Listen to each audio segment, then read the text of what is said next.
everybody. I could not have been more chuffed when these incredible men asked me to come and help out on stage today. And I think let's give all of them a loud cheer, because I know how incredibly hard they have worked to gather you all here today.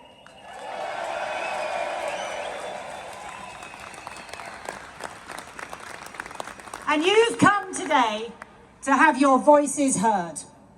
Well, right over there is number 11. And in that building is where they came up with a plan to kill off family farms.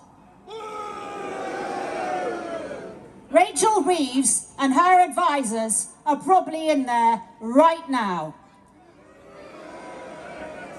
So in a moment, we are going to count you in. And we are going to make them aware that you are here. Now, there's lots of children in the audience right now. And you know when your parents tell you to not make too much noise? Well, in a minute, you can make as much noise as you want. We are all going to let the Chancellor know that farmers will not be silenced. This cheer you are going to give is for your hard work, your long days and even longer nights. This cheer is for your children's legacy. This is a shout out for your parents and their parents before them, who worked so hard to give you a future. And this is for Oliver Harrison's dear friend who didn't make it, and for his family are grieving.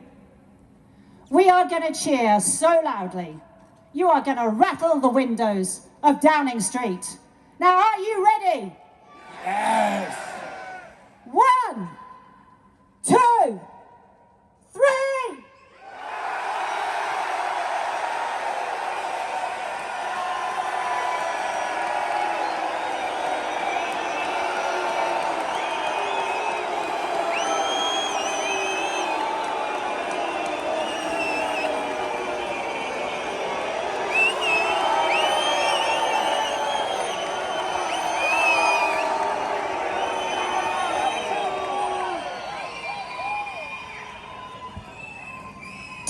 Think you could do that one more time even louder?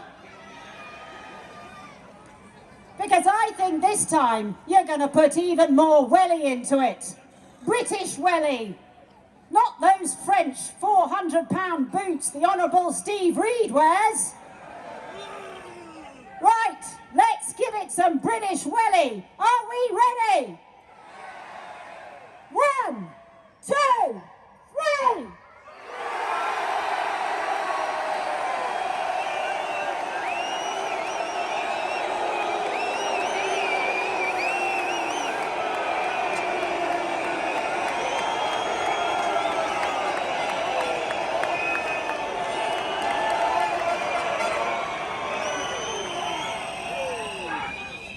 Right, well done everybody. I hope that's kept you all a bit warm, because the weather is, well, this is the kind of weather that you're out in every day, feeding people sitting in their cosy offices.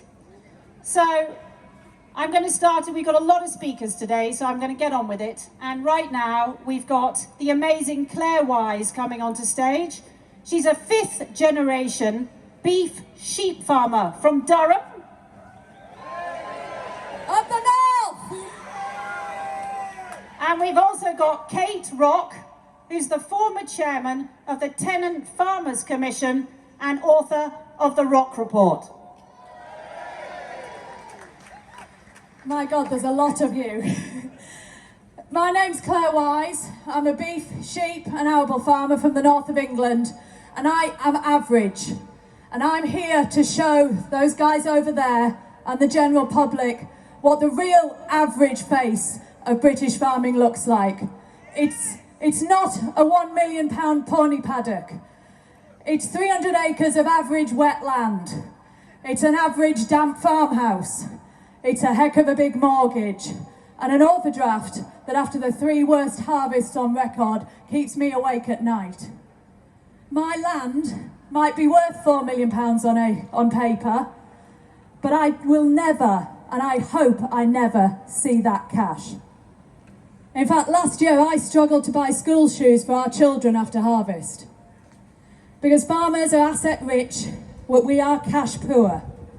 And yet with one tax based on half a truth, this government seeks to destroy my and your farms forever.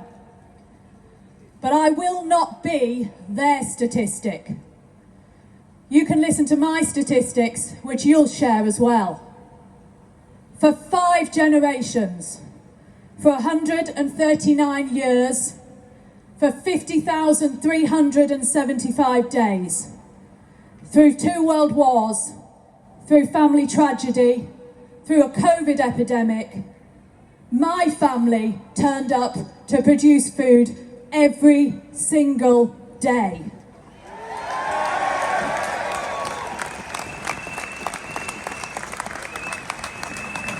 Yet this government don't value that. And as my children are young, I have no option to hand my farm over to avoid this tax. Plus, as this budget makes no allowance for sudden death, if I drop down, as miners, they'd have to find hundreds of thousands of pounds on my death. I'm also a sole owner.